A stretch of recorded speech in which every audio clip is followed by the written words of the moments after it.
Very good morning all my dear students. आज हम class 12th में पढ़ेंगे रासायनिक समन्वय के बारे में।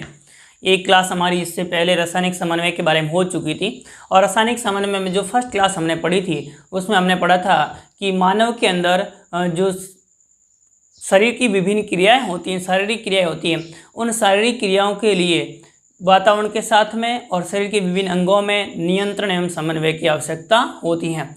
और वातावरण एवं शरीर के विभिन्न अंगों के मध्य नियंत्रण एवं समन्वय के लिए दो प्रकार के तंत्र सम्मिलित रूप से कार्य करते हैं, तंत्रिका तंत्र एवं अंतःस्रावी तंत्र। तंत्रिका तंत्र होगा, यह आपको ध्यान रखना है, तंत्रिकीय समन्वय का कार्य करता है, जबकि रासायनिक समन्वय का कार्य है वो अंतःस्रावी तंत्र के द्वारा किया जाता है। ये दोनों तंत्र सम्मिलित रूप से न्यूरोएंडोक्राइनोलॉजी कहलाते हैं। इन दोनों तंत्रों का अध्ययन करना क्या कहलाता है, तो आप ध्यान देंगे न्यूरोएंडोक्राइनोलॉजी कहलाता है। ये हम पढ़ चुके थे। फिर उसके बाद हमने देखा था कि रासायनिक समन्वय का कार्य है वो ग्रंथियों के द्वारा किया जाता है और ग्रंथियाँ होती हैं वो 3 प्रकार की होती हैं। सबसे पहले हमने देखा था कौन सी ग्रंथियाँ, बहिस्रावी ग्रंथियाँ, दूसरी हमने देखी अंतःस्रावी ग्रंथियाँ और तीसरी हमने देखी थी वो मिश्रित ग्रंथियाँ। सबसे पहले आपको ध्यान रखना है कौन सी ग्रंथियाँ, बहिस्रावी ग्रंथियाँ। ऐसी ग्रंथियाँ जो अपने स्राव को नलिकाओं के द्वारा विभिन्न ऊतकों एवं अंगों या लक्ष्य अंगों तक या कोशिकाओं तक पहुँचाते हैं, उन्हें हम क्या कहते हैं, बहिस्रावी ग्रंथियाँ कहते हैं। बहिस्रावी ग्रंथियाँ होती हैं ये सामान्यतः स्रावित जो रसायन पदार्थ होता है उसे हम क्या कहते हैं, एंजाइम के नाम से जानते हैं। फिर उसके बाद में हमने देखा था कि जो बहिस्रावी ग्रंथियाँ उसके उदाहरण कौन कौन से हैं, तो उसमें कुछ उदाहरण हमने देखे थे, जैसे लार ग्रंथि है, या हमारे पसीने की ग्रंथि जिसे हम संवेद ग्रंथि कहते हैं, या तेल ग्रंथियाँ हैं, सेबेशियंस ग्रंथियाँ जैसे हम कहेंगे, या फिर आपको देखना सेरुमिन की ग्रंथियाँ हैं। तो इस प्रकार से हमारे नेत्र की विभिन्न ग्रंथियाँ हैं, या जो पाचन तंत्र है उससे संबंधित ग्रंथियाँ हैं जैसे यकृत है। तो ये सारी ग्रंथियाँ किस प्रकार की हो जाएगी, बहिस्रावी ग्रंथियाँ होती हैं। फिर हमने सेकंड स्टेप पढ़ा था और सेकंड देखा था अंतःस्रावी ग्रंथियाँ। ऐसी ग्रंथियाँ जो अपने स्राव को सीधे रुधिर में मुक्त करती हैं तथा रुधिर के माध्यम से स्राव एवं विभिन्न अंगों एवं ऊतकों तक पहुंचता है, तो उसे हम क्या कहेंगे, अंतःस्रावी ग्रंथियां कहते हैं। अंतःस्रावी ग्रंथियां होती हैं, इन ग्रंथियों द्वारा स्रावित जो रासायनिक पदार्थ होता है उसे हम हार्मोन के नाम से जानते हैं। फिर उसके बाद हमें अंतःस्रावी ग्रंथियों कुछ उदाहरण ध्यान रखे थे, जैसे कि पीयूष ग्रंथि है, या पीनियल ग्रंथि है, थायराइड ग्रंथि है, पैराथायराइड ग्रंथि, थाइमस ग्रंथि, ये ग्रंथियां अंतःस्रावी ग्रंथियों के प्रकार है। फिर हमने तीसरे प्रकार की ग्रंथियां देखी थी। इस प्रकार की ग्रंथियां जो अंतःस्रावी बहिस्रावी दोनों रूप में कार्य करती हैं उसे हम क्या कहेंगे, तो आपको ध्यान रखना उस प्रकार की ग्रंथियों को हम मिश्रित ग्रंथियां या मिक्सोक्राइन ग्लैंड्स कहा जाता है। मिश्रित ग्रंथियां उदाहरण आपको बताए थे मैंने, मुख्य रूप से अग्नाशय का आपको ध्यान रखना, 2 समूह होते हैं कोशिकाओं के, एसिनाई जो कि 98% से 99% भाग का निर्माण करता है, बहिस्रावी भाग होता है, जबकि लैंगरहंस द्वीपिकाएं होती है वो किस प्रकार का भाग होता है, अंतःस्रावी भाग होता है। तो ये हम पढ़ चुके थे। फिर उसके बाद में हमने देखा था कि जो अंतःस्रावी और बहिस्रावी ग्रंथियाँ होती हैं उन ग्रंथियों के द्वारा जो स्रावित पदार्थ होता है उसे हम हार्मोन कहते हैं। ये हमें पढ़ चुके थे। अब हम आज स्टडी करते हैं अंतःस्रावी तंत्र के बारे में। अंतःस्रावी तंत्र यानी क्या होता है अंतःस्रावी तंत्र, इससे पहले हमने बेसिक बात तो कर ही ली थी। आज हम अंतःस्रावी तंत्र या एंडोक्राइन सिस्टम के बारे में बात करते हैं। तो आपको ध्यान रखना है, तंत्रिका तंत्र तो हम पढ़ चुके थे पहले, आज हम अंतःस्रावी तंत्र के बारे में ध्यान देंगे। अंतःस्रावी ग्रंथियां एवं उनकी कार्य प्रणाली। अंतःस्रावी ग्रंथियों एवं उसकी कार्य प्रणाली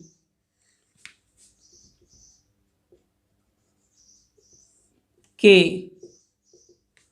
अध्ययन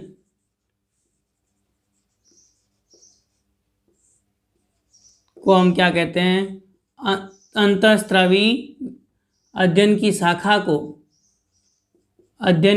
शाखा को हम क्या कहेंगे, तो आपको ध्यान रखना है अंतःस्रावी विज्ञान कहते हैं। क्या कहेंगे, अंतःस्रावी विज्ञान, या इसे हम एंडोक्राइनोलॉजी कहते हैं। तो अंतःस्रावी विज्ञान या इसे हम क्या कहेंगे, एंडोक्राइनोलॉजी कहते हैं। तो यह शाखा होगी, उस शाखा को हम क्या कहेंगे? वह शाखा जिसके अंदर अंतःस्रावी ग्रंथियों एवं उनके कार्य विधियों या कार्य प्रणालियों का अध्ययन किया जाता है, उस शाखा को हम अंतःस्रावी विज्ञान कहते हैं।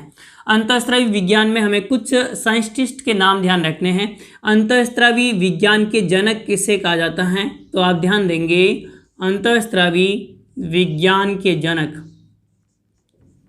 विज्ञान के जनक यानी फादर ऑफ एंडोक्राइनोलॉजी किसे कहा जाता है? तो अंतःस्रावी विज्ञान के जनक है वह आपको ध्यान रखना है थॉमस एडिसन को कहा जाता है। थॉमस एडिसन को अंतःस्रावी विज्ञान का जनक कहा जाता है। थॉमस एडिसन ने सर्वप्रथम एड्रिनल ग्रंथि है, उस एड्रिनल ग्रंथि के बारे में अध्ययन किया था और इसी कारण से इन्हें हम क्या कहते हैं? तो आपको जानना है अंतःस्रावी विज्ञान का जनक कहा जाता है। और एड्रिनल ग्रंथि है उसमें ही आप ध्यान देंगे तो कॉर्टेक्स भाग होता है, उस कॉर्टेक्स भाग को इन्होंने पृथक कर दिया और उसके बाद देखा कि कॉर्टेक्स भाग पृथक करने के कारण से जो इनके द्वारा स्रावित हार्मोन होते हैं वो स्रावित नहीं हो पाते हैं, तो इस आधार पर इन्होंने खोज की थी। और ऐसी जो है एड्रिनल ग्रंथि द्वारा स्रावित हार्मोनों की कमी के कारण से एक रोग होता है एडिसन का रोग, वो भी इसी कारण से होता है। वो सारी चीज़ें हम आगे पढ़ेंगे, तो इस प्रकार से ये हमें ध्यान रखना है। थॉमस एडिसन को हम क्या कहते हैं? अंतःस्रावी विज्ञान का जनक कहा जाता है। फिर उसके बाद में अंतःस्रावी शब्द का सर्वप्रथम प्रयोग किसने किया था? तो आपको ध्यान रखना है अंतःस्रावी शब्द का सर्वप्रथम प्रयोग, अंतःस्रावी शब्द का सर्वप्रथम प्रयोग किया था वो किसने किया था? तो आपको क्या ध्यान रखना है? अंतःस्रावी शब्द का प्रयोग सर्वप्रथम किया था वह आपको ध्यान रखना है क्लाइड बर्नार्ड ने। किसने किया था? क्लाइड बर्नार्ड ने सबसे पहले अंतःस्रावी शब्द का प्रयोग किया था। तो ये अंतःस्रावी शब्द है वह किसने दिया था? तो आपको क्या ध्यान रखना है? क्लाइड बर्नार्ड ने दिया था। फिर उसके बाद में अगला हमें ध्यान रखना है हार्मोन, जो हार्मोन शब्द है वो किसने दिया था? हार्मोन शब्द का सर्वप्रथम प्रयोग स्टार्लिंग ने किया था। हार्मोन शब्द का सर्वप्रथम प्रयोग किसने किया था? तो आपको क्या ध्यान रखना है? हार्मोन शब्द का सर्वप्रथम प्रयोग किया था वह आपको ध्यान रखना है किसने किया था? स्टार्लिंग ने किया था। तो स्टार्लिंग ने सर्वप्रथम हार्मोन शब्द का उपयोग किया था। फिर उसके बाद में सर्वप्रथम खोजा गया हार्मोन, सबसे पहले खोजा गया हार्मोन है वो कौन सा है? सर्वप्रथम खोजा गया हार्मोन, सर्वप्रथम खोजा गया हार्मोन है, उस हार्मोन का नाम हमें ध्यान रखना है। तो सर्वप्रथम खोजा गया हार्मोन है वह आपको ध्यान रखना है कौन सा होगा? सिक्रेटिन हार्मोन होता है। सबसे पहले खोजा गया हार्मोन है वो सिक्रेटिन हार्मोन है जो कि गृहिणी के श्लेष्मी उपकला से खोजा गया। गृहिणी की श्लेष्मी उपकला से यह स्रावित होता है, श्लेष्मी उपकला से स्रावित होता है। गृहिणी की उपकला होती है उस उपकला से स्रावित होता है। तो गृहिणी की श्लेष्मी उपकला से स्रावित होने वाले हार्मोन को हम क्या कहते हैं? Secretin hormone. और ये सिक्रेटिन हार्मोन होता है यह सबसे पहले खोजा गया। इसकी खोज किसने की थी? तो आप ध्यान दीजिए, इसकी खोज की थी स्टार्लिंग एवं बेलिस ने। इसकी खोज की थी वह किसने की थी? तो आपको क्या ध्यान रखना है? इसकी खोज स्टार्लिंग एवं बेलिस ने की थी। तो इस हार्मोन की खोज है वह किसके द्वारा की गई? स्टार्लिंग एवं बेलिस द्वारा की गई थी। तो यह हमें ध्यान रखना है किसके बारे में? सबसे पहले खोजा गया हार्मोन, सर्वप्रथम आइसोलेट किया गया हार्मोन, सर्वप्रथम आइसोलेट किया गया यानी पृथक किया गया हार्मोन कौन सा है? आइसोलेट किया गया हार्मोन है वह इंसुलिन है। सर्वप्रथम आइसोलेट किया गया हार्मोन है, उस हार्मोन का नाम हमें ध्यान रखना है, उस हार्मोन कौन सा है? तो आप ध्यान देंगे इंसुलिन। इंसुलिन हार्मोन है वह सर्वप्रथम पृथक किया गया हार्मोन है। तो ये कुछ बेसिक जानकारियां हैं जो हमें हार्मोन एवं अंतःस्रावी तंत्र के बारे में ध्यान रखनी है। अब हम पढ़ते हैं कि हार्मोन है उसकी क्रियाविधि किस प्रकार से है, उनके क्या क्या लक्षण हैं। तो अगला हमारा जो टॉपिक रहेगा वो रहेगा हार्मोन। हम देखते हैं हार्मोन के बारे में कि हार्मोन किसे कहते हैं, किस प्रकार से हार्मोन का निर्माण होता है। तो ध्यान दीजिए किसके बारे में? हार्मोन के बारे में। किसे कहा जाता है? हार्मोन क्या है, किसे कहेंगे हार्मोन? तो ये हमें ध्यान रखना है किसके बारे में? हार्मोन के बारे में। हार्मोन क्या होता है? तो आपको ध्यान रखना, हार्मोन एक रासायनिक संदेशवाहक होते हैं। तो आप ध्यान देंगे वे रासायनिक संदेशवाहक, रासायनिक संदेशवाहक जो अंतःस्रावी ग्रंथियों द्वारा स्रावित होते हैं, अंतःस्रावी ग्रंथियों द्वारा स्रावित होते हैं, ग्रंथियों द्वारा स्रावित होते हैं। किसके द्वारा स्रावित होते हैं? अंतःस्रावी ग्रंथियों द्वारा स्रावित होकर लक्ष्य अंग या उत्तक स्रावित होकर रुधिर में मुक्त हो जाते हैं। वो स्रावित होकर रुधिर के माध्यम से रुधिर में मुक्त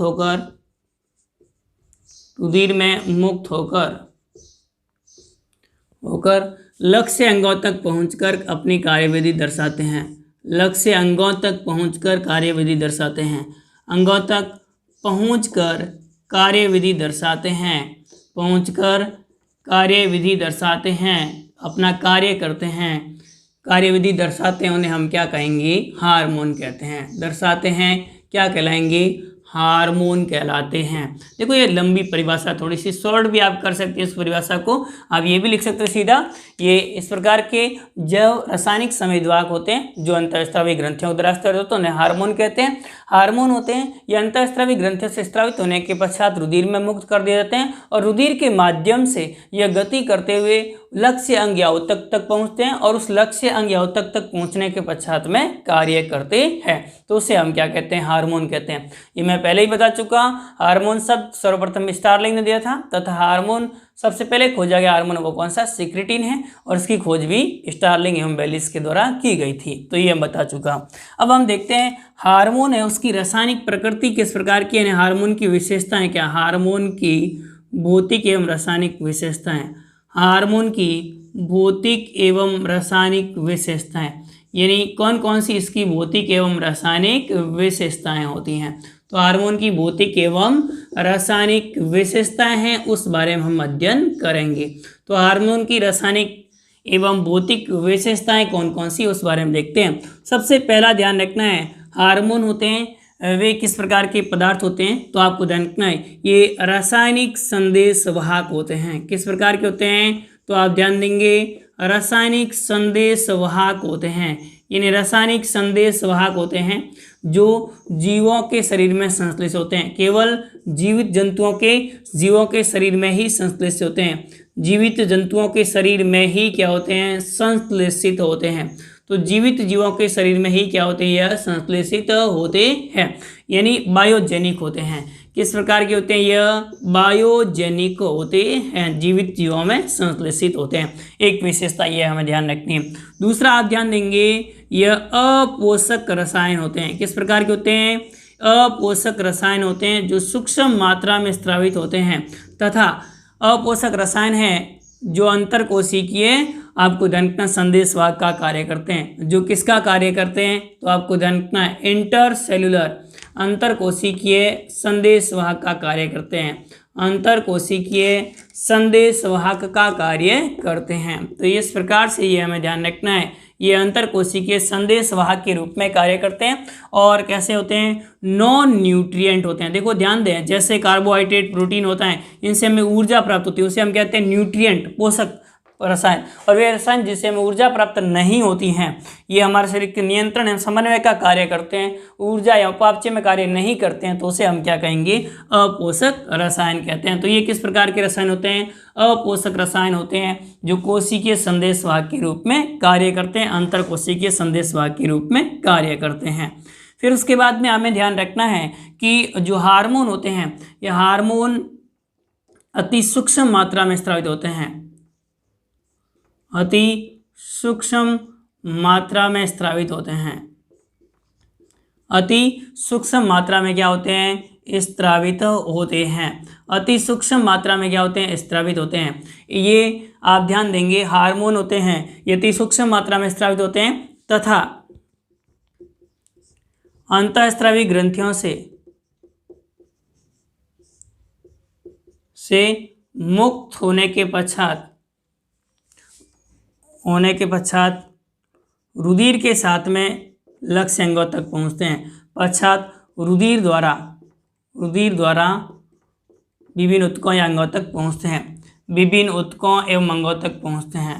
विभिन्न ऊतकों एवं अंगों तक पहुँचते हैं, विभिन्न ऊतकों एवं अंगों तक पहुँचते हैं तथा अपनी कार्यविधि दर्शाते हैं। तो ये इस प्रकार से इनकी विशेषता हमें ध्यान रखनी है, वो किसके माध्यम से पहुँचेंगे, क्योंकि नलिकाविहीन ग्रंथियाँ होती हैं, अंतःस्रावी ग्रंथियाँ, इसके कारण से ये रुधिर के माध्यम से विभिन्न ऊतकों एवं अंगों तक पहुँचते हैं। देखो सामान्यतः इनका जो आपको ध्यान रखना है, हार्मोन होते हैं, ये छोटे अणु होते हैं, हार्मोन छोटे अणु जिससे रुधिर से आसानी से गमन कर सके, छोटे अणु होते हैं। हार्मोन छोटे अणु एवं कम अणुभार वाले होते हैं, अणुभार होता है वो भी इनका क्या होता है, कम होता है। तो छोटे अणु होते हैं एवं कम अणुभार वाले होते हैं। तो हार्मोन होते हैं वो छोटे अणु एवं कम अणुभार वाले होते हैं। तो अणुभार भी इनका कम होता है और कैसे अणु होते हैं, छोटे अणु होते हैं, ये हमें ध्यान रखना है। हार्मोन अति सूक्ष्म मात्रा में उपस्थित होने के बाद में भी तीव्र गति से कार्य करते हैं।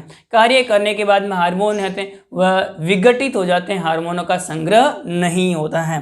तो आपको ध्यान रखना है, हार्मोन सूक्ष्म मात्रा में हार्मोन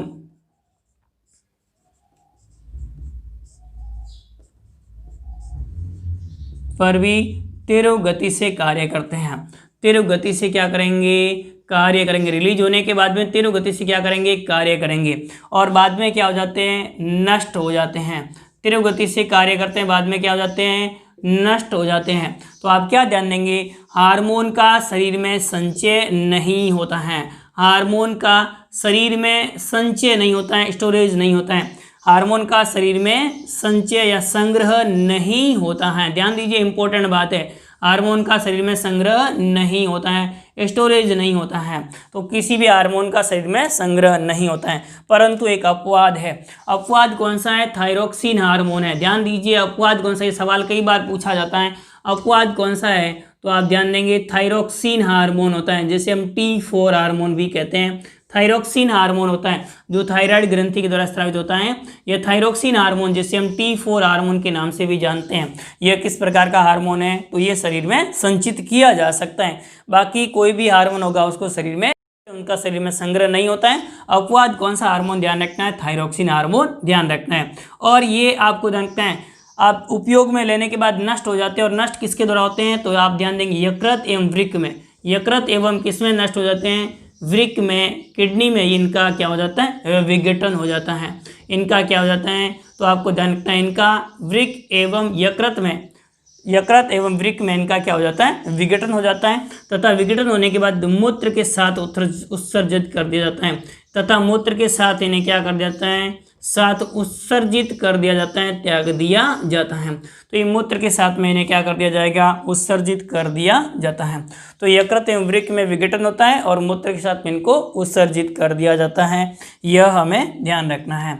अब उसके बाद में अगली विशेषता हमें ध्यान रखनी है, हार्मोन होते हैं ये नॉन एंटीजेनिक होते हैं, हार्मोन होते हैं वो नॉन एंटीजेनिक होते हैं। तो हार्मोन होंगे वो किस प्रकार के होते हैं, नॉन एंटीजेनिक होते हैं, तथा आपको ध्यान का जातीय विशिष्टता सामान्यतः नहीं पाई जाती है, यानी ये अलग अलग जातियों में अलग अलग प्रकार के नहीं होते हैं, तो जातीय विशेषता सामान्यतः नहीं पाई जाती है।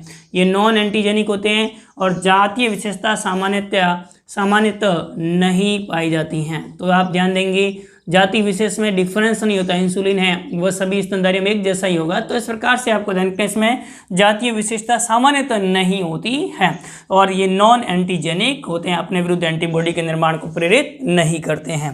तो ये हमें ध्यान रखना है किसकी विशेषता, हार्मोन की। और आप ध्यान देंगे तो अधिकांश हार्मोन जल में विलय होते हैं, अधिकांश हार्मोन किस में होते हैं, अधिकांश हार्मोन जल में विलय होते हैं। अधिकांश हार्मोन कैसे होंगे, जल में विलय होते हैं, कुछ हार्मोन वसा में विलय होते हैं। अधिकांश हार्मोन जल में विलय होते हैं तथा कुछ हार्मोन वसा में विलय होते हैं। तो कुछ हार्मोन होंगे यह वसा में विलय होते हैं, कुछ हार्मोन वसा में विलय होते हैं, बाकी अधिकांश हार्मोन होते हैं वह किस प्रकार के होते हैं, जल में विलय होते हैं। तो ये हार्मोनों की हमें विशेषता ध्यान रखनी है कि हार्मोनों की भौतिक एवं रासायनिक विशेषताएं कौन कौन सी होती हैं। तो हार्मोन रासायनिक संदेशवाहक होते हैं जो जीवों के शरीर में संश्लेषित होते हैं, बायोजेनिक होते हैं। ये हार्मोन अति सूक्ष्म मात्रा में निर्मित होते हैं, अपोषक रसायन होते हैं जो अंतरकोशिकीय संदेशवाहक के रूप में कार्य करते हैं। हार्मोन अति सूक्ष्म मात्रा में स्रावित होकर के और अंतःस्रावी ग्रंथियों से मुक्त होने के पश्चात रुधिर के द्वारा शरीर के विभिन्न अंगों और ऊतकों तक पहुंचते हैं, और अंगों और ऊतकों तक पहुंचने के पश्चात में अति सूक्ष्म मात्रा उपस्थित होने के बाद में भी उनकी क्रियाविधि को परिवर्तित कर देते हैं, उनके वातावरण को परिवर्तित कर देते हैं।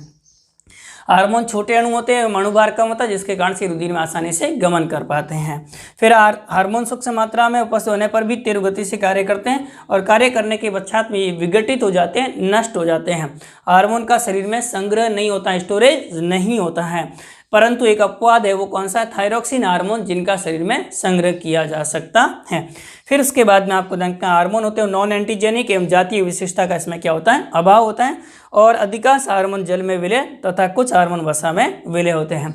यकृत एवं वृक्क में इनका विघटन हो जाता है, विघटन के पश्चात में यह उत्सर्जित कर दिए जाते हैं। तो ये हार्मोनों की विशेषताएं हमें ध्यान रखनी है, कौन कौन सी विशेषताएं होती हैं। ये आप स्क्रीनशॉट ले लें या इसका नोट डाउन कर लें। उसके बाद में हम अगला देखते हैं हार्मोन की रासायनिक प्रकृति किस प्रकार की होती है। यानी हार्मोन होते हैं वो किससे बनते हैं, उनकी रासायनिक प्रकृति किस प्रकार की होती है। तो अगला हम ध्यान दीजिए हार्मोन की रासायनिक प्रकृति।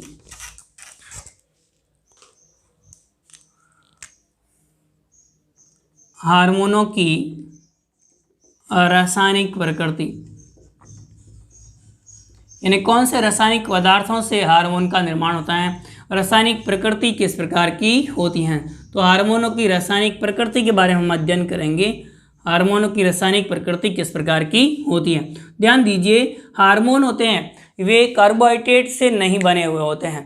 अधिकांश हार्मोन होते हैं प्रोटीन के व्युत्पन्न होते हैं, कुछ वसा के व्युत्पन्न होते हैं। तो हार्मोन होंगे वो प्रोटीन एवं वसा के क्या होते हैं? व्युत्पन्न होते हैं।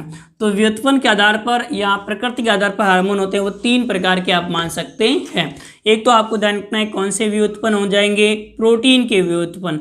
अधिकांश हार्मोन होते हैं वो प्रोटीन से निर्मित होते हैं, उसे हम क्या कहते हैं? प्रोटीन व्युत्पन्न कहा जाता है। तो ये प्रोटीन से व्युत्पन्न हो जाएंगे। कुछ हार्मोन ऐसे होते हैं जो कि आपको ध्यान का स्टेरॉइड से व्युत्पन्न होते हैं, स्टेरॉइड से बने हुए होते हैं। तो स्टेरॉइड्स व्युत्पन्न हार्मोन होंगे दूसरे प्रकार के। तीसरे कुछ हार्मोन ऐसे होते हैं वसा से भी बनते हैं, तो उसे हम क्या कहते हैं? वसा व्युत्पन्न हार्मोन कहा जाता है। यह हमें ध्यान रखना है। सबसे पहले आप ध्यान देंगे प्रोटीन व्युत्पन्न हार्मोन कौन कौन से होते हैं। तो उसमें आपको फर्स्ट ध्यान रखना है, वो ध्यान रखना है प्रोटीन होते हैं वो एमिनो अम्लों से मिलकर सबसे सरल प्रकार के होते हैं, एमिनो अम्लों से बने हुए।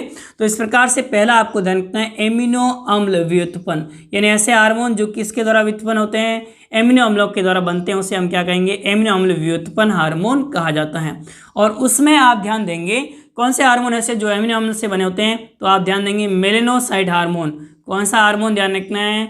मेलेनोसाइट हार्मोन होता है। यह मेलेनोसाइट हार्मोन होगा जो कि पीनियल ग्रंथि के द्वारा स्रावित होता है। मेलेनिन हार्मोन होता है जो पीनियल ग्रंथि के द्वारा स्रावित होता है। इस मेलेनिन हार्मोन होगा यह किस प्रकार का है? एमिनो अम्लों से व्युत्पन्न होता है। और आप ध्यान देंगे एड्रिनल ग्रंथि के कॉर्टेक्स भाग से स्रावित होने वाला हार्मोन होते हैं, वे भी एमिनो अम्ल से व्युत्पन्न होते हैं। तो आप क्या ध्यान देंगे? ये ट्रिप्टोफैन नामक एमिनो अम्ल होता है, उस एमिनो अम्ल से व्युत्पन्न होते हैं। तो ट्रिप्टोफैन एमिनो अम्ल से व्युत्पन्न होते हैं मेलेनोसाइट हार्मोन। दूसरे आप ध्यान देंगे तो आपको ध्यान रखना है एड्रिनलिन एवं नॉर एड्रिनलिन दोनों हार्मोन होते हैं, वह एड्रिनल ग्रंथि के कॉर्टेक्स भाग से स्रावित होते हैं। एड्रिनलिन हार्मोन को हम एपिनेफ्रिन भी कहा जाता है, एपिनेफ्रिन या जिसे हम क्या कहेंगे? एड्रिनलिन कहा जाता है। तो एपिनेफ्रिन या जिसे हम क्या कहेंगे? एड्रिनलिन। और दूसरा आपको ध्यान रखना है नॉर एड्रिनलिन। दूसरा कौन सा ध्यान रखना? नॉर एपिनेफ्रिन या नॉर एड्रिनलिन हार्मोन। ये दोनों हार्मोन है वो भी किस प्रकार के व्युत्पन्न होते हैं? तो आपको ध्यान रखना है एमिनो अम्लों के व्युत्पन्न होते हैं। तो ये दोनों आपको ध्यान रखना है किस प्रकार के होंगे? एमिनो अम्लों के व्युत्पन्न से बनते हैं, उनके परिवर्तन से बनते हैं।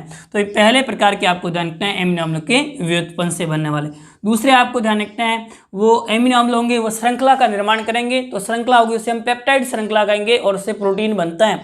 तो इस प्रकार से पेप्टाइड श्रृंखला अगर छोटी पेप्टाइड श्रृंखला से बनाओ तो उसे हम क्या कहेंगे? लघु पेप्टाइड श्रृंखलाएं। क्या कहेंगे? लघु पेप्टाइड। और लघु पेप्टाइड से कौन कौन से हार्मोनों का निर्माण होता है, तो यह हमें ध्यान रखना है। लघु पेप्टाइड से हार्मोनों का निर्माण होता है, उसमें आप कुछ हार्मोन्स ध्यान देंगे, जैसे कि उदाहरण के रूप में आपको ध्यान रखना है लघु पेप्टाइड से जो व्युत्पन्न होते हैं उनमें हार्मोनों वेसिप्रोसिन और ऑक्सीटोसिन हार्मोन आप ध्यान रख सकते हैं। कौन कौन से हार्मोन ध्यान रख सकते हैं, एक तो आपको ध्यान रखना है वेसोप्रेसिन जो कि पीयूष ग्रंथि के न्यूरो हाइपोफाइसिस होता है उससे स्रावित होते हैं, तो एक तो वेसोप्रेसिन और दूसरा आपको ध्यान रखना ऑक्सीटोसिन। ये हार्मोन होते हैं, ये वैसे संश्लेषित होते हैं, वे हाइपोथैलेमस में होते हैं तथा आपको ध्यान रखना स्रावित होते हैं वह पीयूष ग्रंथि के पश्च पाली से होते हैं, तो यह हमें ध्यान रखना है। इसके अतिरिक्त आपको ध्यान रखना है मेलानोसाइट स्टिमुलेटिंग हार्मोन होता है, यह हार्मोन भी कैसा होगा, तो आपको लघु पेप्टाइड से व्युत्पन्न हार्मोन होता है। फिर उसके बाद में आपको ध्यान रखना दीर्घ पेप्टाइड से कौन कौन से हार्मोन स्रावित होते हैं, तो दीर्घ पेप्टाइड से हार्मोन स्रावित होते हैं वो आपको ध्यान रखना एडिनो हाइपोफाइसिस से स्रावित हार्मोन। एडिनो हाइपोफाइसिस जो पीयूष ग्रंथि की अग्रपाली होती है उसे हम एडिनो हाइपोफाइसिस कहते हैं, और एडिनो हाइपोफाइसिस से स्रावित होने वाला हार्मोन ACTS हार्मोन वो इसके द्वारा बनेगा। इसके अतिरिक्त आपको ध्यान रखना है पैराथायराइड एंड थायराइड ग्रंथि, पैराथायराइड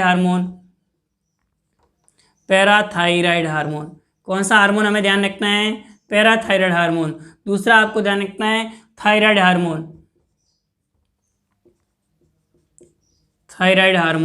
पैराथायराइड हार्मोन हो गया, थायराइड हार्मोन होगा, थायरोकैल्सिटोन होगा। और आप ध्यान देंगे तो आपको ध्यान रखना है पैराथायराइड हार्मोन हो गया अग्नाशय ग्रंथि के द्वारा स्रावित हार्मोन, जैसे अग्नाशयी हार्मोन होगा वह इससे इंसुलिन वगैरह से स्रावित होते हैं, तो यह इंसुलिन हार्मोन हो गया, वह भी किस प्रकार का होता है, तो आप दीर्घ पेप्टाइड से बना हुआ होता है, पेप्टाइड श्रृंखला से बना हुआ होता है। चौथा आपको ध्यान रखना है ग्लाइकोप्रोटीन से बने हुए हार्मोन।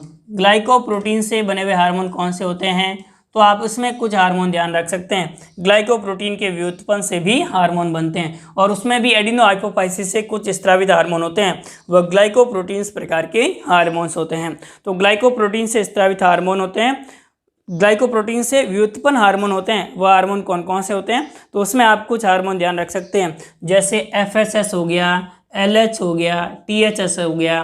तो इस प्रकार से ये हमें ध्यान रखना है। थायरोक्सिन स्टिमुलेटिंग हार्मोन हो गया, ल्यूटिनाइजिंग हार्मोन हो गया और फोलिकल स्टिमुलेटिंग हार्मोन हो गया, ये ग्लाइकोप्रोटीन से व्युत्पन्न होते हैं।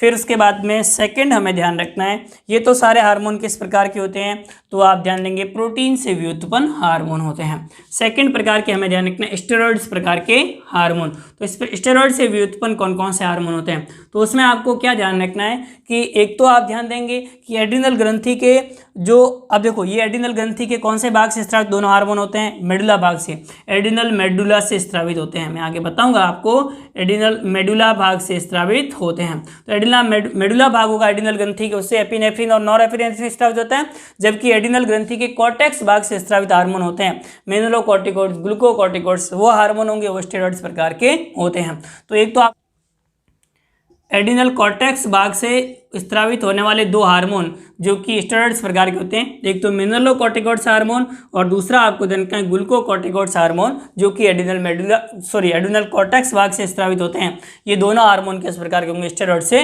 व्युत्पन्न होते हैं। फिर वर्षण से स्रावित होने वाला टेस्टोस्टेरोन हार्मोन होता है, वह भी किस प्रकार का होता है, तो आपको जानना है टेस्टोस्टेरोन हार्मोन होगा वो स्टेरॉइड्स प्रकार का होता है। तो टेस्टोस्टेरोन हार्मोन होगा वह किस प्रकार का हार्मोन होता है, तो ये जो है वो स्टेरॉइड से व्युत्पन्न हार्मोन होता है। फिर अंडाशय से दो हार्मोन स्रावित होते हैं, एक आपको जानना है प्रोजेस्टेरॉन हार्मोन होता है, यह भी किस प्रकार का, स्टेरॉइड्स प्रकार का होता है। और ईस्ट्रोजन हार्मोन होता है, वह भी किस प्रकार का होता है, तो आपको ध्यान रखना है ईस्ट्रोजन हार्मोन होगा वह भी स्टेरॉइड व्युत्पन्न हार्मोन होता है। तो यह हमें ध्यान रखना है स्टेरॉइड व्युत्पन्न हार्मोन। वसा व्युत्पन्न हार्मोन में एक हार्मोन आप ध्यान रख सकते हैं जिसे हम क्या कहते हैं, प्रोटागैलेंडिस कहा जाता है। तो इस प्रकार से प्रोटागैलेंडिस हार्मोन होता है, ये प्रोटागैलेंडिस हार्मोन होगा, यह हार्मोन किस प्रकार का होता है, वसा से व्युत्पन्न हार्मोन होता है।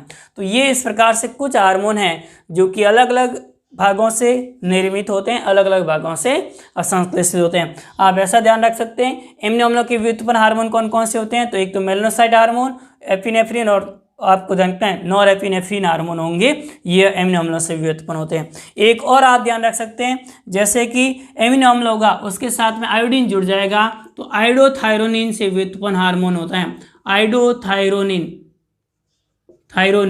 आयोडोथायरोनिन से व्युत्पन्न हार्मोन कौन सा होता है, तो आपको क्या ध्यान रखना है, व्युत्पन्न आयोडोथायरोनिन से व्युत्पन्न हार्मोन कौन सा होता है, तो थायरोक्सिन हार्मोन होता है। यह थायरोक्सिन हार्मोन होगा वह किस प्रकार का होता है, तो आयोडोथायरोनिन से व्युत्पन्न होता है। तो इस प्रकार से कुछ हार्मोन जो अलग अलग भागों से व्युत्पन्न होते हैं उस बारे में हमें ध्यान रखना है। इन्हें प्रोटीन व्युत्पन्न कौन कौन से, स्टेरॉइड व्युत्पन्न कौन कौन से और वसा व्युत्पन्न कौन कौन से, ये आपको सारे ध्यान रखना है। एक बार वापस से सुन लीजिए, प्रोटीन व्युत्पन्न एमिनो अम्ल व्युत्पन्न मेलानोसाइड हार्मोन, एपिनेफ्रिन और नॉर एपिनेफ्रिन हार्मोन जो कि एडिनल मेडुला भाग से स्त्रावित होते हैं। फिर आयोडोथायरोनिन से व्युत्पन्न थायरोक्सिन हार्मोन, फिर लघु पेप्टाइड से वेसोप्रेसिन, ऑक्सीटोसिन और मेलानोसाइट स्टिमुलेटिंग हार्मोन होता है। फिर दीर्घ पेप्टाइड आपको जानते हैं एडिनो हाइपोफाइसिस से स्त्रावित होने वाला ACTH एडिनोकोर्टिकोट्रोपिक हार्मोन, आगे बताऊंगा सारे डिटेल से, एडिनोकोर्टिकोट्रोपिक हार्मोन जो कि लघु पेप्टाइड होता है, सॉरी आपको जानता है दीर्घ पेप्टाइड होता है। फिर उसके बाद में आपको जानता है parathyroid hormone, thyroid hormone, insulin इत्यादि दीर्घ पेप्टाइड होते हैं। फिर ग्लाइकोप्रोटीन से follicle stimulating hormone, LH hormone और थायरोक्सिन स्टिमुलेटिंग हार्मोन होता है। ये हार्मोन किस प्रकार के होंगे, तो आपको जिनका प्रोटीन से व्युत्पन्न होते हैं। स्टेरॉइड व्युत्पन्न कौन कौन से हार्मोन होते हैं, तो एडिनल कॉर्टेक्स भाग से स्त्रावित होने वाले मिनरलोकॉर्टिकॉइड्स और ग्लूकोकॉर्टिकॉइड्स हार्मोन इस प्रकार के होते हैं।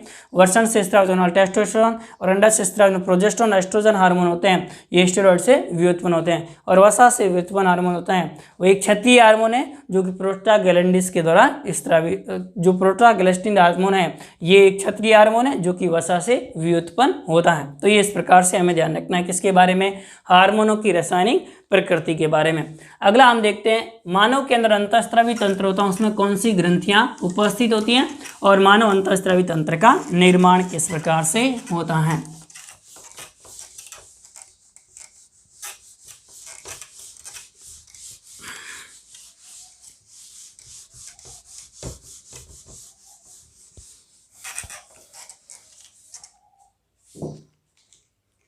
ध्यान दीजिए, मानव के अंदर अंतःस्रावी तंत्र है उसका निर्माण किस प्रकार से होता है, अंतःस्रावी ग्रंथियां कौन कौन सी मानव के अंदर उपस्थित होती हैं।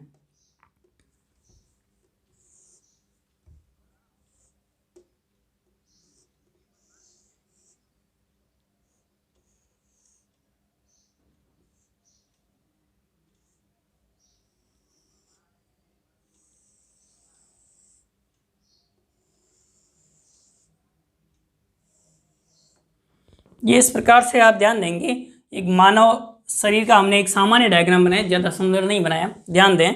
सबसे पहले आपको ध्यान रखना है मानव के अंदर जो ग्रंथि उपस्थित होती हैं उसमें हमने पढ़ा था कि मस्तिष्क होता है, उसमें अग्र मस्तिष्क के 3 भाग होते हैं। अग्र मस्तिष्क में जो 3 भाग होंगे उसमें प्रमस्तिष्क, दूसरा हमने ग्रांड या ऑल्फैक्टरी लोब्स और तीसरा हमने देखा था वो देखा अग्र मस्तिष्क पक्ष या डायनसेफेलॉन।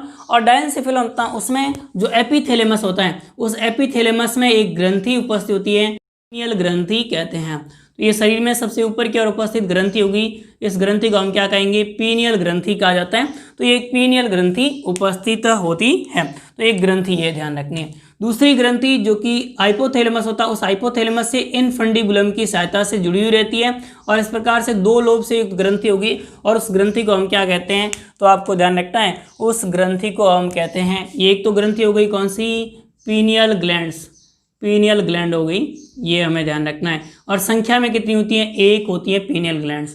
फिर उसके बाद में ये ग्रंथि हो गई जो कि आपको ध्यान रखना है उपस्थित होती हैं कहाँ पर, जो हाइपोथैलेमस भाग होता है उससे जुड़ी हुई रहती है। उस ग्रंथि को हम प्यूस ग्रंथि कहते हैं या इस ग्रंथि को हम पिट्यूटरी ग्रंथि कहा जाता है। तो पिट्यूटरी ग्रंथि कहा जाता है या प्यूस ग्रंथि कहा जाता है।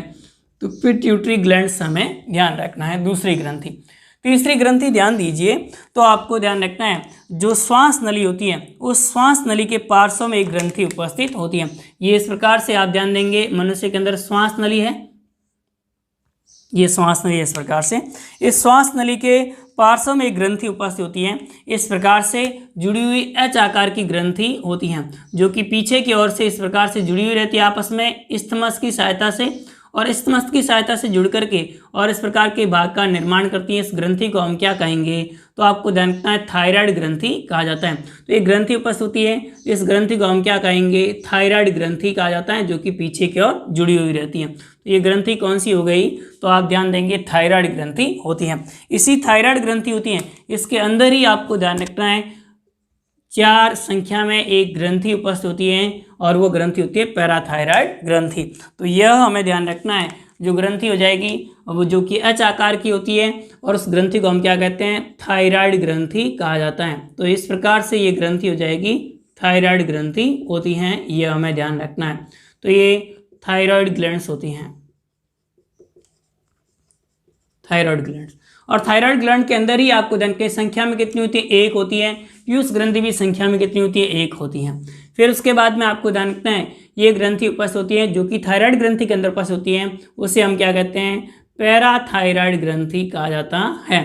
तो इस प्रकार से पैराथायराइड ग्रंथि है वह किस ग्रंथि के अंदर उपस्थित होती है, इसी थायराइड ग्रंथि के अंदर उपस्थित होती हैं। तो ये पैराथायराइड ग्रंथि,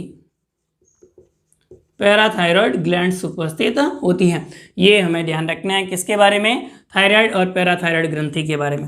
फिर उसके बाद में अगला हमें ध्यान रखना है कि अगली नेक्स्ट यहाँ पर ग्रंथि उपस्थित होती है और उस ग्रंथि को हम क्या कहते हैं, तो आपको ध्यान रखना है इसके जस्ट नीचे की और इस प्रकार से जो हमारी जो श्वास नली होती है उसके आपको ध्यान रखना है स्टर्नम होता है, उस स्टर्नम भाग के नीचे की और हृदय के जस्ट पास में उपस्थित ग्रंथि उपस्थित होती है। और हृदय के पास में जो ग्रंथि उपस्थित होती है, इस ग्रंथि को हम किस नाम से जानते हैं, तो आपको ध्यान रखना है इस ग्रंथि को हम कहेंगे थाइमस ग्रंथि। तो अगली ग्रंथि हमें ध्यान रखनी है, कौन सी ग्रंथि, थाइमस ग्रंथि, जो कि आपको ध्यान रखना है हृदय के पास में उपस्थित होती है। तो इस ग्रंथि को किस नाम से हम जानते हैं, थाइमस ग्रंथि के नाम से जाना जाता है। तो यह ग्रंथि जो कि प्रतिरक्षा तंत्र से संबंधित होती है, थाइमस ग्लैंड्स होती है। तो ये थाइमस ग्रंथि हो गई जो कि स्टर्नम के नीचे हृदय के पास में उपस्थित होती है।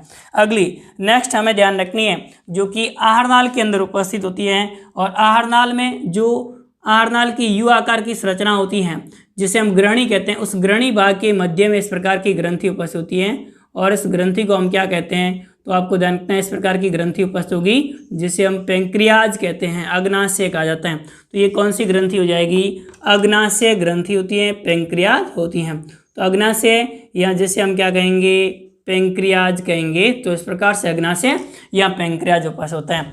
फिर उसके बाद में हमें ध्यान रखना है कि जो वृक्क होते हैं, किडनी होते हैं, उस किडनी के ऊपर ग्रंथियां उपस्थित होती हैं। ये इस प्रकार से किडनी है जो कि हमारे अंदर पक्ष वक्र होते हैं, मेटानेफ्रिक प्रकार के, और पक्ष वक्र होते हैं यानी पीछे की ओर उपस्थित होते हैं, पीछे के भाग में उपस्थित होते हैं। और इस जो भाग होता है इसके ऊपर ग्रंथि उपस्थित होती है, उस ग्रंथि को हम क्या कहते हैं, इस प्रकार से वृक्कों के ऊपर, किडनी के ऊपर ग्रंथि उपस्थित होती है और इस ग्रंथि को हम क्या कहते हैं, तो आपको एड्रिनल ग्रंथि कहा जाता है। तो एड्रिनल ग्रंथि या जिसे हम अधिवृक्कीय ग्रंथि कहा जाता है। तो ये ग्रंथि उपस्थित होती है जिसे हम किस नाम से जानते हैं, एड्रिनल ग्रंथि या अधिवृक्क ग्रंथि कहा जाता है। तो एड्रिनल ग्रंथि या अधिवृक्क ग्रंथि ये संख्या में 2 होती है, अग्नाशय ग्रंथि संख्या में 1 होती है, थाइमस ग्रंथि भी संख्या में 1 होती है। अब उसके बाद में हमें ध्यान रखना है कि जो मनुष्य के अंदर मादा जनन तंत्र होता है, उस मादा जनन तंत्र के अंदर आप ध्यान देंगे तो इस प्रकार से ये अंडाशय भाग है और अंडाशय भाग होता है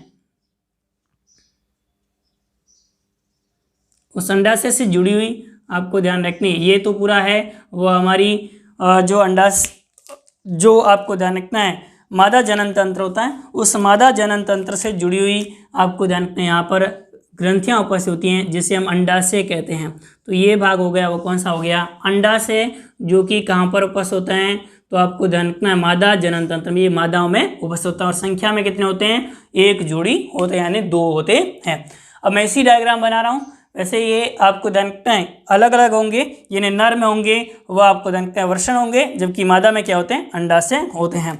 मैं यहीं पर इसको डायग्राम को बना रहा हूँ। ये स्क्रोटम नामक संरचना होती है, उस स्क्रोटम में आपको ध्यान रखना है जो नर होगा उसके अंदर ग्रंथियाँ उपस्थित होती हैं, और स्क्रोटम के अंदर जो ग्रंथियाँ उपस्थित होती हैं उस ग्रंथि को हम क्या कहते हैं, तो आपको ध्यान रखना है उस ग्रंथि को हम कहेंगे टेस्टिस या वृषण कहा जाता है। टेस्टिस या क्या कहेंगे, वृषण कहेंगे। तो इस प्रकार से टेस्टिस या वृषण उपस्थित होते हैं। अंडाशय या जिसे हम क्या कहेंगे, ओवरीज कहेंगे। तो ये हमें ध्यान रखना, ओवरीज की संख्या 2 होती है, वृषण की संख्या भी कितनी होती है, 2 अर्थात 1 जोड़ी होते हैं। तो ये केवल आपको ध्यान रखना है किसमें होंगे, नर के अंदर इस प्रकार से उपस्थित होते हैं, और मादा के अंदर होते हैं वह क्या उपस्थित होते हैं, अंडाशय उपस्थित होता है। तो ये इस प्रकार से ग्रंथियाँ होती हैं जो कि मनुष्य के अंदर उपस्थित होती हैं। पहली ग्रंथि आपको ध्यान रखना है पीनियल ग्रंथि, दूसरी पीयूष ग्रंथि, थायराइड ग्रंथि, पैराथायराइड ग्रंथि, थाइमस, अग्नाशय, एडिनल, अंडाशय एवं वृषण, ये इस प्रकार से ग्रंथियां उपस्थित होती हैं। अब ध्यान दीजिए मनुष्य में कितनी ग्रंथियां होती हैं, मनुष्य में कुल कितनी ग्रंथियां उपस्थित होती हैं, मनुष्य में कुल कितनी ग्रंथियां उपस्थित होती हैं, कुल कितनी अंतःस्रावी ग्रंथियां उपस्थित होती हैं। तो आपको ध्यान रखना है कुल कितनी अंतःस्रावी ग्रंथियां उपस्थित होती हैं। तो संख्या आप ध्यान दीजिए कुल कितनी होती है, तो 1 2 3 4 5 6 7 8 और 9। तो मनुष्य के अंदर कुल ग्रंथियां होती हैं उनकी संख्या कितनी होती है, 9 होती है। परंतु आपको पूछा जाए केवल एक मनुष्य में कितनी होती है, तो आपको ध्यान रखना एक मनुष्य में कुल कितनी होगी, 8 होगी, क्योंकि अंडाशय होगा वो मादा के अंदर उपस्थित होगा और वृषण होगा वो केवल किस में उपस्थित होगा, नर के अंदर उपस्थित होता है। तो इस प्रकार से कुल मिलाकर के 8 प्रकार की अंतःस्रावी ग्रंथियां होती हैं, वे एक मनुष्य के अंदर उपस्थित होती हैं, यानी नर या मादा के अंदर। और आपको ध्यान रखना मनुष्य में कुल कितनी ग्रंथियां उपस्थित होती है, 9 प्रकार की ग्रंथियां उपस्थित होती हैं, जो कि इस प्रकार से ये हमें ध्यान रखना है। अब उसके बाद में ध्यान दीजिए कि एक और भाग उपस्थित होता है हाइपोथैलेमस, जो कि आपको ध्यान रखना है हाइपोथैलेमस होता है ये अंतःस्रावी तंत्र का भाग ना होकर के तंत्रिका तंत्र का भाग होता है, परंतु ये अंतःस्रावी तंत्र पर नियंत्रण करने का कार्य भी करता है। तो ये हम आगे डिटेल से पढ़ेंगे हाइपोथैलेमस के बारे में। यहाँ ध्यान दीजिए, अब हमें ध्यान रखना है, यही मैं आपको समझा देता हूँ कि इन ग्रंथियों की उत्पत्ति कैसे होती है, किस प्रकार से होती है। उत्पत्ति के सवाल आजकल बहुत सारे आते हैं एग्जामों में, इसलिए आपको यहीं पर याद हो जाएंगे तो अच्छे से याद हो जाएंगे। ध्यान दीजिए, नहीं तो अलग अलग याद करोगे वो थोड़ा सा मुश्किल होता है। मैं पढ़ाऊंगा सारे, उसमें बताऊंगा भी, परंतु यहाँ आपको ध्यान रखना है तो अच्छे से याद रह जाएगा। देखो सबसे पहले आपको ध्यान रखना है पीनियल ग्रंथि और पीयूष ग्रंथि। पीनियल ग्रंथि और पीयूष ग्रंथि किस भाग से जुड़ी हुई है, तंत्रिका तंत्र से। और मैंने आपको अच्छे से याद करवाया था कि मानव के अंदर तंत्रिका तंत्र होता है, वह आपको ध्यान रखना है किससे, तो आपको ध्यान रखना है वो एक्टोडर्म से उत्पन्न होता है। 3 जर्म लेयर होते हैं, एक्टोडर्म, एंडोडर्म एवं मीजोडर्म। इस तीनों जनन स्तरों में से जो एक्टोडर्म जनन स्तर होता है उससे तंत्रिका तंत्र की उत्पत्ति होती है, और ये तंत्रिका तंत्र से जुड़ी हुई है। और आपको ध्यान रखना है तंत्रिका तंत्र हमें बाहर के वातावरण के बारे में जानकारी देता है, अट्रैक्शंस करता है। तो एक्टोडर्म यानी अट्रैक्शन से संबंधित होगा, उसे हम एक्टोडर्म कहेंगे। तो इस प्रकार से आप ध्यान देंगे तो आपको ये दोनों ग्रंथियां ध्यान रखनी है, वो किससे उत्पन्न होती है, तो ये दोनों ग्रंथियां होती हैं वह एक्टोडर्म से उत्पन्न होती हैं। यानी पीयूष ग्रंथि भी किससे उत्पन्न होगी, एक्टोडर्म से उत्पन्न होती हैं। और आप ध्यान देंगे तो आपको देखना है पीनियल ग्रंथि भी किससे उत्पन्न होती है, एक्टोडर्म से उत्पन्न होती है। तो ये दोनों याद रह जाएगी। ये एक्टोडर्म ग्रंथियां, एक्टोडर्म से उत्पन्न होने वाली ग्रंथियां कौन कौन सी हैं, तो आपको ध्यान रखना पीनियल ग्रंथि एवं पीयूष ग्रंथि एक्टोडर्म से उत्पन्न होती हैं। फिर उसके बाद में आपको ध्यान रखना है हमारे अंदर जो श्वसन तंत्र होता है, पाचन तंत्र होगा, इनका उत्पत्ति किससे होती है, तो आपको ध्यान रखना है इनकी जो पाचन तंत्र होगा उसकी पूरी उत्पत्ति एंडोडर्म से होती है। और नली की संरचनाओं के पार्श्व में जो भी ग्रंथियां उपस्थित होगी वे सारी ग्रंथियां किस प्रकार की है, तो आपको ध्यान रखना है एंडोडर्म से उत्पन्न होती हैं। तो उसमें आप ये सारी ध्यान रख सकते हैं कि थायराइड ग्रंथि भी किससे उत्पन्न होगी, एंडोडर्म से, पैराथायराइड भी एंडोडर्म से, और थाइमस भी किससे होगी, एंडोडर्म से। और अग्नाशय ग्रंथि होती है वो आगे हम देखेंगे। तो अग्नाशय ग्रंथि भी किससे उत्पन्न होती है, एंडोडर्म से। तो ये सारी ग्रंथियां किससे उत्पन्न हो जाएगी, एंडोडर्म से उत्पन्न होती हैं। ये ग्रंथि भी किससे होगी, एंडोडर्म से उत्पन्न होती है। ये भी एंडोडर्म से होती है, ये भी किससे उत्पन्न होती है, एंडोडर्म से होती है। और ये ग्रंथि भी किससे उत्पन्न होती है, एंडोडर्म से उत्पन्न होती है। तो इस प्रकार से चारों आपको ध्यान रखना है किससे उत्पन्न होगी, एंडोडर्म से उत्पन्न होने वाली ग्रंथियां हैं। यानी अंतः जनन स्तर होगा एंडोडर्म, जिससे अग्नाशय ग्रंथि, थाइमस ग्रंथि, पैराथायराइड और थायराइड ग्रंथि की उत्पत्ति होती है, ये ग्रंथियां बनती हैं। फिर उसके बाद में आपको ध्यान रखना है अगली, यहाँ पर ये दोनों ध्यान रखनी है, वृषण और अंडाशय। मानव के अंदर संपूर्ण जनन तंत्र होता है उसकी उत्पत्ति होती है वह मीजोडर्म से होती है। तो मानव के अंदर संपूर्ण जनन तंत्र होगा वह किससे बनता है, मीजोडर्म से बनता है। तो अंडाशय और वृषण ये दोनों भी की उत्पत्ति भी किससे होगी, मीजोडर्म से होती हैं। तो इन दोनों की उत्पत्ति भी किससे होगी? मीजोडर्म से होती है। यानी अंडा से भी मीजोडर्म से बनेगा और वृषण भी किससे बनता है? मीजोडर्म से निर्मित होता है। तो अंडाशय और वृषण दोनों किससे उत्पन्न होंगे? मीजोडर्म से उत्पन्न होते हैं। अब उसके बाद में अगला हमें ध्यान रखना है कौन सी? एड्रिनल ग्रंथि। देखो इसमें थोड़ा सा अच्छे से आपको ध्यान रखना है, सवाल भी पूछा जाता है। इसके दो भाग होते हैं। एक तो आपको ध्यान रखना है एड्रिनल कॉर्टेक्स भाग होगा। एड्रिनल ग्रंथि का कौन सा भाग होगा? बाहर का भाग होता है जिसे हम एड्रिना वल्कुट या एड्रिनल कॉर्टेक्स कहा जाता है। तो एड्रिनल वल्कुट या एड्रिनल कॉर्टेक्स भाग होता है और एड्रिनल वल्कुट या कॉर्टेक्स भाग होगा, इसकी उत्पत्ति किससे होती है? तो आपको ध्यान रखना है इसकी उत्पत्ति मीजोडर्म से होती है। इसकी उत्पत्ति किससे होगी? मीजोडर्म से। जबकि ऊपर का भाग होता है, जबकि आपको ध्यान रखना दूसरा भाग होता है वह एड्रिनल ग्रंथि का एड्रिनल मेडुला भाग होता है। और एड्रिनल मेडुला भाग होता है, इस मेडुला भाग होगा, इसकी उत्पत्ति किससे होती है? तो मेडुला भाग होगा उससे एड्रिनलिन और नॉर एड्रिनलिन हार्मोन का स्राव होता है। और एड्रिनलिन और नॉर एड्रिनलिन हार्मोन तंत्रिका तंत्र से संबंधित है। तंत्रिका तंत्र की उत्पत्ति एक्टोडर्म से। तो इसकी उत्पत्ति ऐसे याद रख सकते हैं आप, एक्टोडर्म से होती है। तो ये इस प्रकार से आपको ध्यान रखना है, इनकी उत्पत्ति किससे होगी? एक्टोडर्म से होती है। तो आप एड्रिनल ग्रंथि के बारे में ध्यान रखना है। एड्रिनल ग्रंथि के एड्रिनल मेडुला भाग होता है उसकी उत्पत्ति एक्टोडर्म से होती है, जबकि एड्रिनल कॉर्टेक्स भाग होता है उसकी उत्पत्ति मीजोडर्म से होती है। तो ये इस प्रकार से हमें ध्यान रखना है किसके बारे में? अंतःस्रावी ग्रंथियां कौन कौन सी मनुष्य के शरीर के अंदर उपस्थित होती हैं और उनकी उत्पत्ति किस प्रकार से होती हैं। तो आप पीनियल ग्रंथि और पीयूष ग्रंथि एक्टोडर्म से उत्पन्न होती हैं। थायराइड, पैराथायराइड, थाइमस और अग्नाशय ग्रंथि एंडोडर्म से उत्पन्न होती हैं। जबकि एड्रिनल ग्रंथि होगी उसमें एड्रिनल मेडुला भाग होगा एक्टोडर्म से और एड्रिनल कॉर्टेक्स भाग होता है वो मीजोडर्म से उत्पन्न होता है। अंडाशय और वृषण होगा वे मीजोडर्म से उत्पन्न होते हैं। तो ये इस प्रकार से हमें ध्यान रखना है मनुष्य के अंदर कौन कौन सी ग्रंथियां उपस्थित होती हैं और उनकी उत्पत्ति किस प्रकार से होती हैं। नेक्स्ट अगली क्लास से हम ग्रंथियों के बारे में अलग अलग अध्ययन करेंगे। तब तक के लिए धन्यवाद।